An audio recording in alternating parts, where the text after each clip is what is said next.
Now, Becky Adams used to run a brothel and has worked in the business for 20 years. She has a 16-year-old daughter and she says that she would be happy for her daughter to become a prostitute, claiming that it is a more honest profession than banking. And Becky joins us now, along with journalist Angela Epstein, who has a very different view. Welcome, both. It's an honourable job, an honest profession, you say? Yes, indeed, I do. But could I just state firstly that this debate came out of a purely hypothetical sort of conversation with the media, in as much that my daughter has no wish to become a prostitute.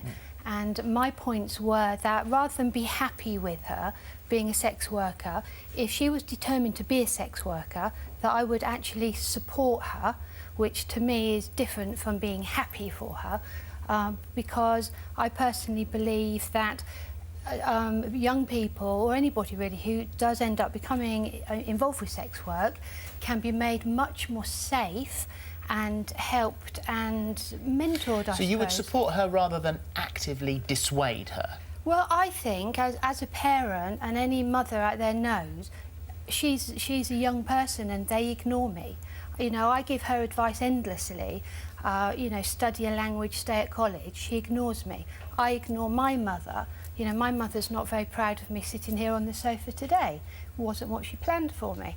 But if a young person, my daughter, your daughters, if they're absolutely determined to do something after it's interesting you say that, though, but they're for me, and obviously I don't know very much about it, I would have thought that it would be something that you would be attracted to because of the material things involved. You made quite a bit of money, or more likely it's something that you are driven towards, that your life points you in that direction. There aren't many young single-minded women who would say, I'm 16, damn it, I'm going to be a prostitute. I think you'd be quite surprised. Over the last 10 years of working, sort of 2 decades in the business, and I believe it's since the internet and since sort of satellite television, a lot of younger people who seem to be quite desensitised to sex, young people's attitude towards sex is changing.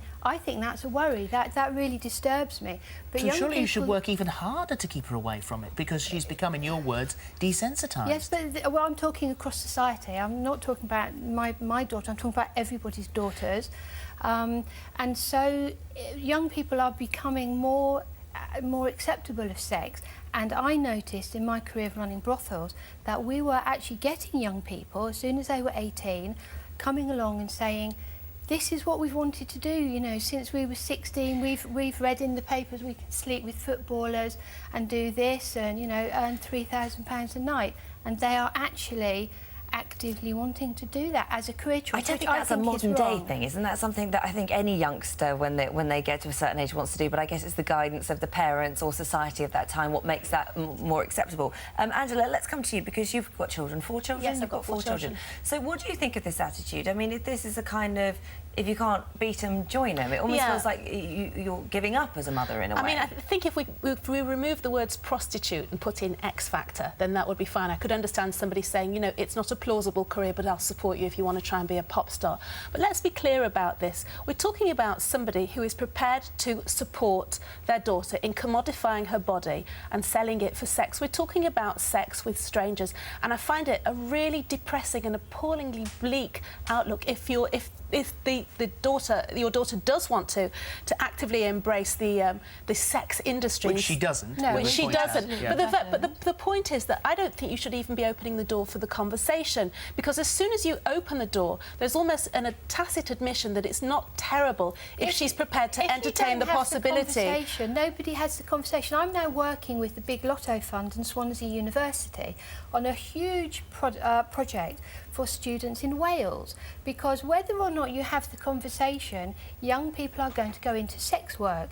Now, Swansea Uni and the Big Lotto Fund and the Terence Higgins Trust, they've put a lot of money into saying, OK, you young people, we can advise you, but you're going to do what you're going to do. If you're going to do it, you need to be safe, you need sexual health advice, you need How you could say that's about drugs? The picture you're painting of prostitution, for me, is one of the possibility of sleeping with a footballer for £3 a night. Well, you don't tend to. That's not normal. Well, that's what I'm about to say. Is because the other side of prostitution is the dark and dangerous, sleazy, nasty area that so many of the girls who work the streets have ended up in. Now, that's not the picture you're painting. No, that's right. When most people think of prostitution, it's polarised. They think of the street girls, and then they think of the cool girls who speak 5 languages and are working in Saint-Tropez.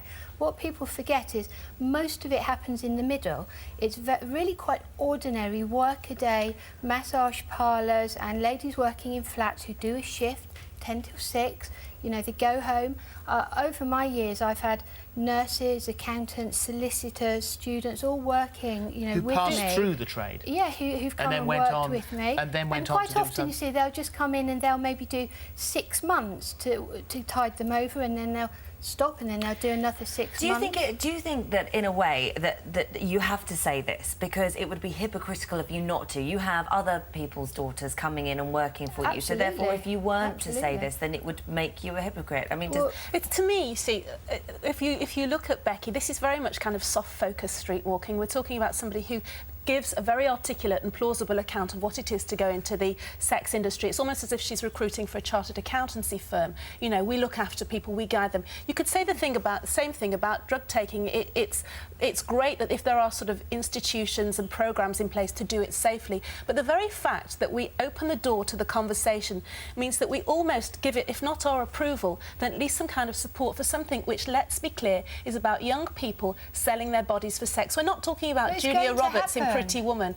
where she goes off in the white Cadillac at the end of the movie. We're talking about the reality of the grimy reality, and it flies in the face of everything that motherhood and parental protection is all about. Will it be safe? Will it be something? Yes, but it can be. And what is this but it also grimy doesn't reality? necessarily. It's, you know, you say it can be, but also it's not always. But if a person is going to do that, if somebody comes to me, when I ran my brothels, we had a reputation for being a very safe place, so lots of ladies would come to me who'd never worked before. But it's still a brothel. Unfortunately, we have to stop there because the news is bearing down upon us. We'll continue this conversation in the Hub because I'm sure you've got lots more you want to discuss. And what have you got for us? Well, your chat with Becky Adams is trending a second most talked about thing on Twitter in the UK. What's first? I don't know. We'll find out. Brett, what is trending first? Jonah the Whale. What? He will be tomorrow. OK, so lots of you have got so much to say. Let's go with Neil Seymour. He says the lady who was saying that she would support her daughter does have a point. Prostitution has been around for many years before a lot of other jobs and is always going to be around. Also, Sarah Davies, she says, loving the ex-madam on this morning, more people should be open as her. There are always going to be girls who turn to this trade, so why not be more open about it and make it safe? That's tricky. Here's an interesting one. It's anonymous. It says, I am a male escort. I love my job, help lots of people emotionally as well as physically, and see nothing wrong with what I do. It's neither dirty, immoral or dangerous if done correctly. OK.